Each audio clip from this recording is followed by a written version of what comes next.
Beloved, we are fast approaching Holy Week, and the Lenten season is coming to its culmination, certainly in Resurrection Sunday.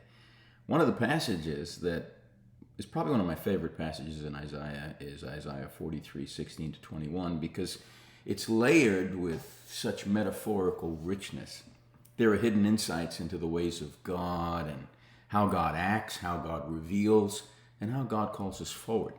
Below the surface of what's there, the metaphors Isaiah uses speak of these moments of deliverance, disruption, recreation, interruption, and divine initiative. So when he begins with who makes a way in the sea, a path in the mighty waters, he's taking us back to the Red Sea, the very foundational memory of deliverance, the Exodus event. It's more, though, than a historical recollection. The way in the sea is about that which defies the typical ordering of the way we see creation. It speaks of a God carving out possibility in the midst of impossibility, showing us that what binds and overwhelms in chaotic form, the sea, becomes by divine initiative a corridor, a hallway into freedom. And so what's hidden there in that statement is that God's ways are not bound by the structures of the world. He doesn't just operate within creation. He can interrupt it, he can reorder it, he can speak right through it. So God's paths often emerge in the chaos, not around it. The sea becomes a metaphor for the chaos of empire, the chaos of trauma, the chaos of disorder. And yet God makes a way through the place that once threatened to consume us.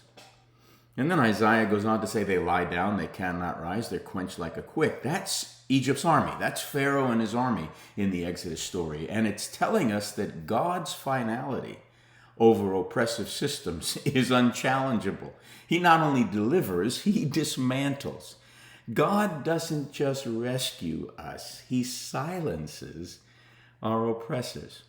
And so this extinguished wick metaphor is that what once seemed powerful is quite fragile when God blows his breath on it. What we want to learn from that is human strength is illusory when you set it against divine purpose. Our arms are way too short to box with God. So what this scene recalls is how the past is being put to bed, being put to rest.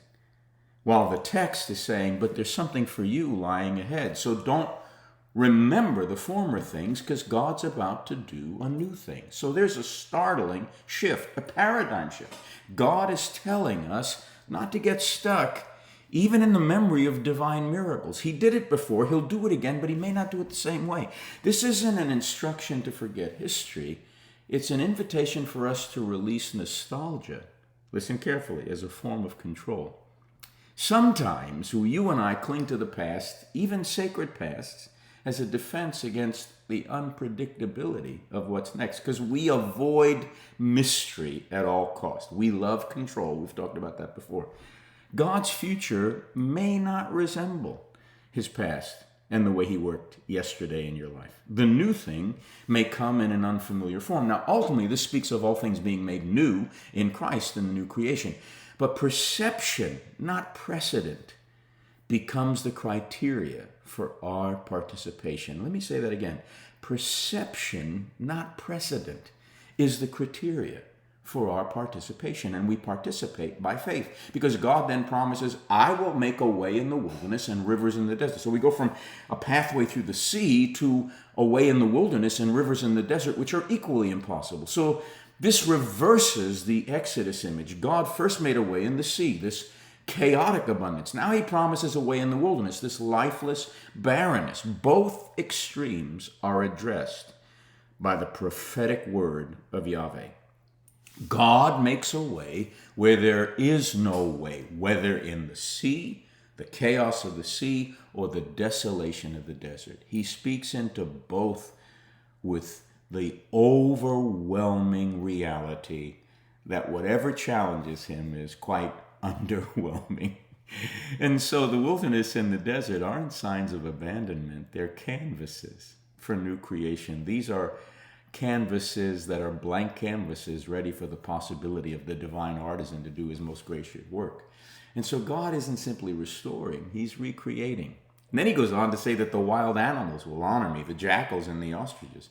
And so what Isaiah is saying here is that even the most untamed, unclean, and unregarded parts of creation respond to divine mercy. So that expands the scope of God's redemptive act beyond our human-centered approaches to what worship is all about and what it means to serve him. When God moves redemptively, even the wild and seemingly irrelevant are caught up in the new creation. Worship emerges from unexpected places. This is a theology of overflow. Not only does God restore us, he realigns creation itself towards him as the creator. And then he closes with, to give drink to my chosen people, the people whom I formed for myself. Water, the water of life, the metaphor for sustenance, for grace, for the Spirit, for the totality of life more abundant. God's provision is not merely survival. It's deeply relational. Formed for myself, he says. That echoes what is in the Genesis account, that we're shaped for union, not for utility. God's intention in provision is relational.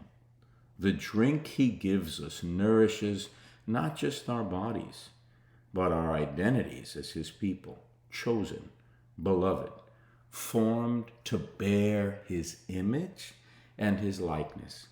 Provision leads to praise. Divine generosity draws forth a sound, a joyful sound of a people reawakened to who we are. So it's not just about deliverance. It's about reorientation.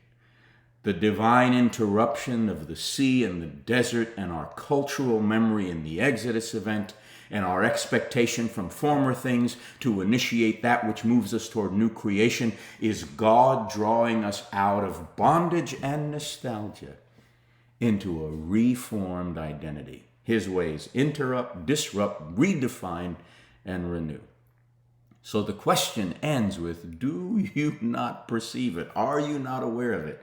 Because when God makes a way, it may not look like anything we've seen before, but it will carry his signature, make no mistake. Mercy, interruption, disruption, sustenance, and transformation.